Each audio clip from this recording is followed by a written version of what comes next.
People think like, race driving, it's intense, it's like passionate, it's, you yank the wheel, it's complete opposite. It's almost got to be like a ballerina. You've got to be like very smooth, and your movements have to be small and precise.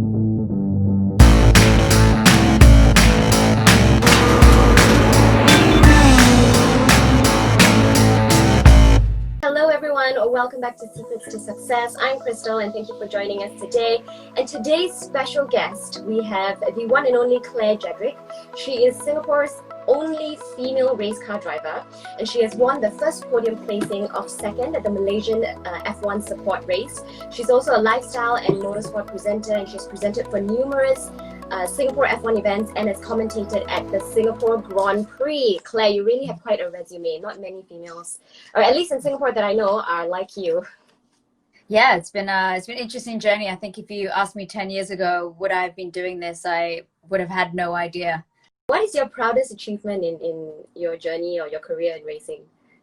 I think it definitely has to be that moment being at the Formula One support race, because it's kind of like one of those moments where the stars align, where it's got to have your hardware's working, you've got the right weather, yes. You're gonna need the right temperament, your competitor, just everything just went right that day.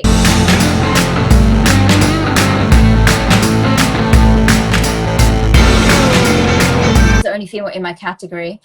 We had combined categories, so there was something like 48 cars on grid. Wow. There was a lot of cars, and to be able to get second place is like, it takes a lot of training, and any race driver will tell you that it never stops. Like, it is constant. You're always constantly trying to find the tenths out of a second, and it's crazy when you think you spend all that time just looking for less than a blink on a circuit, just for 0.02 of a second, just to get one grid space up. It's pretty insane. How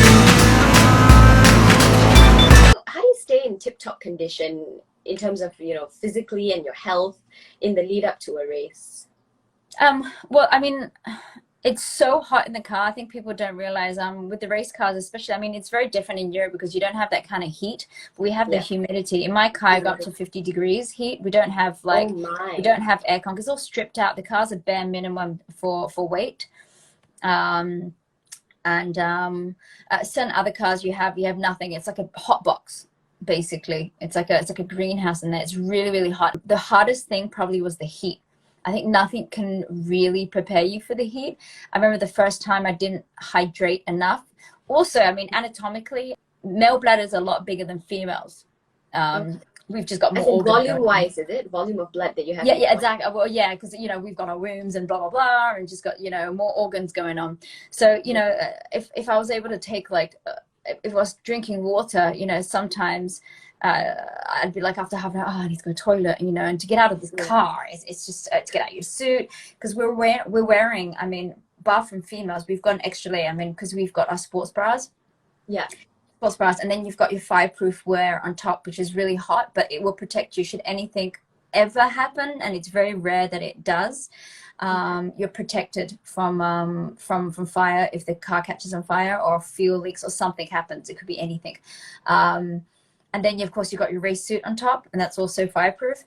And then you've also got your helmet. Well, you've got your balaclava, and then you've got your helmet. And then you're on top of that, you put inside a car. That's like a glass house, you said. Yeah, it's ridiculously hot, and you just sweat, and you lose so much liquid, and I think your salts and all that thing that my first thing is, I realized I couldn't just hydrate on that day. It was probably like 4 days before that. I was doing my salts, I was doing all my rehydration drinks. Even it's like when you prepare for a marathon, it's kind of the similar kind of thing. I was just making sure. I made it easy by drinking lots of Pocari and stuff like that. That was the hardest thing, and then getting used to the heat, because your body can. So I was lucky enough to have a steam room in my house. Okay. So I would use a steam room with the suit, and do squats in there, just to get, because it's really suffocating. So the moment that you stop, because when you're in the car and you're thinking, when you're driving, you're not thinking about the heat, because you've got adrenaline, and you've got to be focused. and that part of your brain is not focused on the heat and what's going on. And the moment you stop for my race, particularly, we had a pit stop after an hour, and we have a 3-minute pit stop. So I have to stop in the pit lane. And when you stop for 3 minutes, it's like an eternity. I remember every 30 seconds, like, are we ready yet? And I feel claustrophobic. I just wanted to bust out. So that was something I had to really get used to. It's not a comfortable feeling at all. Yeah, thanks for sharing with us your experience. I mean, not a lot of us would, or at least certainly I wouldn't think that the heat would be the challenge that race car drivers face. But now that I actually think about it deeper, yeah, you talk about wearing 2 layers of fireproof suits, and then, I mean, Singapore. So I was walking around Orchard Road yesterday, and I was wearing a dress, like a sleeveless dress, and I already felt like I was walking in an oven because the humidity, it's so humid in Singapore. So I can't imagine, if you're sitting in a car wearing layer after layer of wear with a helmet on top. Yeah, it's crazy. And I think you forget about those kind of things. But I mean, that's racing. You either get used to it or you don't, So is it common for race car drivers then to suffer a heat stroke or to faint, I don't know, mid-driving or during the pit stop from dehydration? Not really, but I mean, I did hear of like when the Formula One, when there were different rules and regulations. So people used to sometimes wear, especially in Asia, like shorts, so mechanics and stuff like that. Then in the pit lanes, I think they changed to having like a full suit. So some of the crew, it got quite hot for them because they are also standing around, and they also have very little sleep most of the time in the lead up to like races. But generally not really. I would say there's some level of fitness at all levels. It's not common. Okay. And when it comes to safety of this sport, how dangerous is this sport for most people?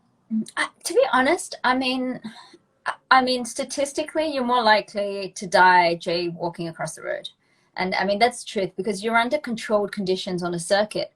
I can see like Lily, she's asked, have I had an accident, minor or major? I've had I suppose you'd call a major accident, but it doesn't always happen. I mean, like I said, accidents do happen. Some are unfortunate. I mean, you see it in the Formula One where some have died, but it's not, it's super rare. And they've done a lot to try and make sure that it doesn't happen. But at my level, I mean, most of the cars, they say they come with roll cages. So if the car is hit, then generally there's an amount of impact, and it can absorb and stuff like that. You've got safety gear on. If you're on the road and you're crashing at 50 kilometers an hour, you're probably going to be a little bit more hurt. Because in the car, you only have an airbag, right? Whereas when no, of course not. No, when you are in your sports car, you have your protective gear, and the car is made for racing, right? So I'm sure exactly, and it's meant to take the impact. It's meant to really break apart. I mean, you see some of the Formula One cars, I mean, they are with carbon fiber and stuff like that, and it just kind of like sheds itself. Basically, when you're going, so turn 3 of Malaysia, it's quite a sweeping long corner, and somebody had touched me going around the corner. Generally, the first lap is the messiest, where accidents happen, people spin out, people crash into each other, because you've got like 30 cars going into one corner. It's just like, it's havoc. And as I was going around the turn, somebody touched me and I started wobbling, and then I spun. It's just the inertia of the car. So I spun, and as I spun, I actually saw the 2 back cars that were right directly behind me. They went by me, but the person that was third didn't see me as the cars split. Right. And as I spun and I came to a stop frontwards again, the person just slammed right into me at about 80 kilometers an hour. But you don't know, you kind of see, you know that it's going to happen, and you kind of semi brace for it. And I mean, they always teach you not to put your thumbs into the wheels, because the wheel, you know what I mean, you could I suppose break your thumbs or something like that, but you still hold on, because to brace for the impact. And not only that, we have a Hans device, and this device basically locks onto your helmet, to each side of the helmet, so that your head actually can't really move. So even though you're tied in tightly, your head actually can only move like this. It can't move like this. Yeah, what would they call it? It's like in an accident, it would be like a neck lash or something like that, right? Like a whiplash, whiplash. Yeah, whiplash. Whiplash, Yeah. whiplash. To, But to avoid a whiplash, right? yeah, exactly. So I mean, even though you're inside, I mean, but you'll still get some form because the impact was pretty hard, and I had a little bit of whiplash, and then it's almost like a extension of my spine as my seat went forward. Like I had it on video. Yeah, if you see like photos of my car and stuff, it's pretty decimated. Oh dear. But I mean, there's thank lots of God, other thank times. God you're okay. I mean, beyond that Yeah, I mean, like, yeah, it's minor. I mean, you generally don't see like anything too crazy. There's always accidents of just people touching, spinning around, hitting the wall. But yeah. How long did it take for your neck to recover?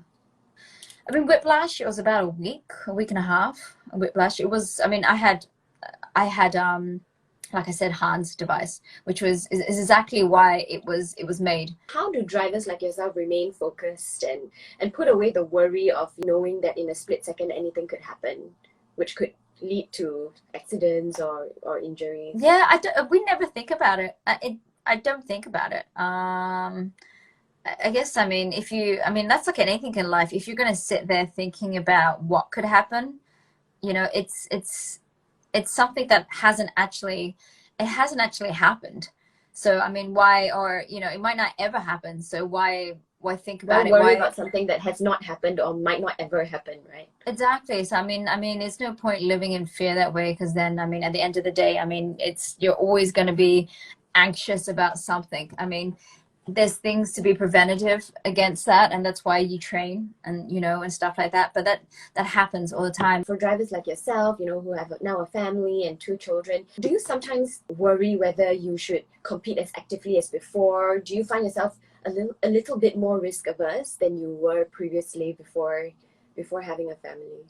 I think it's not so much risk, it's just the time. I think for me it's more time. I just know that it's so much time away. And I mean, plus on top of the racing, I was also flying for presenting. I was also helping with the team management for my husband's racing and dealing with sponsors and clients. Like, it's quite intensive. And then we had our own business back in Singapore with the karting arena, and then plus my own career presenting like other areas. I definitely did think, like, when I got hit by the car, I definitely think, oh my God, like, I do have kids, but it didn't occur to me to stop. I mean, for me, I would say road riding is probably more dangerous than getting in a race car. I think just now is, am I able to give up that amount of time, which is to spend traveling all the time. I mean, for me, something's got to give. Something's got to give. I don't have that amount of time, and I've just got to choose. Car racing, it's a very, very expensive sport. Tell us more. I mean, hardware costs a lot of money. It just is. You blow a gearbox, you blow, I mean, because the race that I have, it's using manual. You crunch your gears. I mean, you blow a radiator. I mean, you're talking, I mean, this is just, if you in terms of money, you're just chewing through money. I mean, how much does it cost to enter, like, say, one car race competition? Oh, I mean, depending how much you want to spend on your car. If you're always changing your brakes, if you're always changing everything new, and having the best hardware and having the best upgrades, I mean, easily for me, like in my kind of racing, it's easy to go through 100 Gs for the year, and that's really little. Like, for my kind of car racing. For my husband, you know, you're starting from $500,000 at a bare minimum. This means you're going to have a budget year of racing. You can't afford to make any mistakes. And if you do, you're likely not going to be able to finish the rest of the season that you paid for. Wow, $500,000. And I was thinking, because I used to do Latin dancing, and I thought that was expensive, you know, because we spend a lot on our costumes and training. Yeah, like, no. $500,000 is a different level. It's crazy. Oh, it's up to, I mean, you're looking at like up to $1 million, and then you've got GT racing where you're looking at $2 million. So if you can imagine with the Formula One, I mean, generally, if you're like the top 8, maybe let's just say, you're sponsored, but the rest of the Formula One, they all pay to be there. The drivers pay. I mean, like Lance Stroll, his family, I mean, for a race team, race teams like Mercedes, Ferrari, they've got deep pockets. I mean, and the more money you have, the better car you're going to have. It just is. The more sponsors you have, perform, right? So exactly. I mean, then of course you can attract the right drivers, you can attract the right sponsorship. What's amazing about racing, because it's all data. You get all the data and the analytics that comes back, and most of the time the engineer, because you have engineers with you, and they'll tell you, okay, look, I mean, this is how much further you can brake.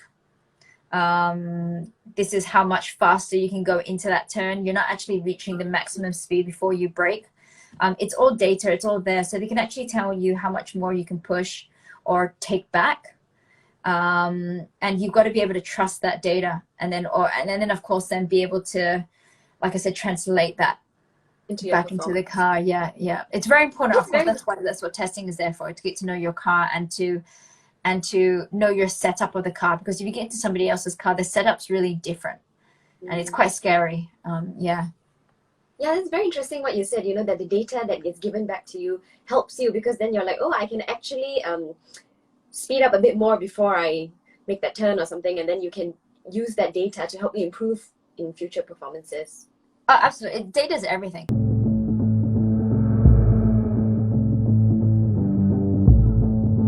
When you tell men that you are a race car driver, what are some of the typical responses or reactions that you get? I mean, I think some people are surprised, and I think they have to actually see footage or understand what that's really about. Yeah, I don't generally like say, hey, I do this, or I do this, you know. Yeah.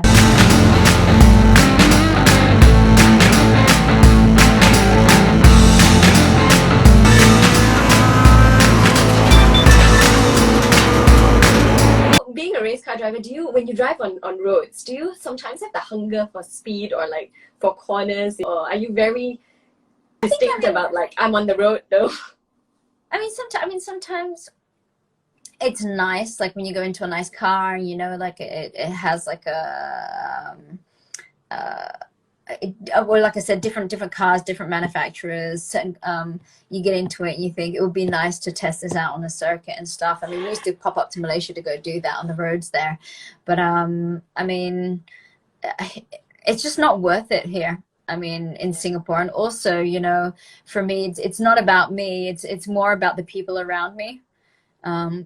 Even if I think that I can handle it, I don't know the people around, you know, and safety is always the first thing on my mind. So yeah. Tell us more about your bungee jumping experience. So I know that you bungee jumped, is it correct, from the Macau Tower, which is the world's tallest bungee jump, and it's at 233 meters tall, right? That's right.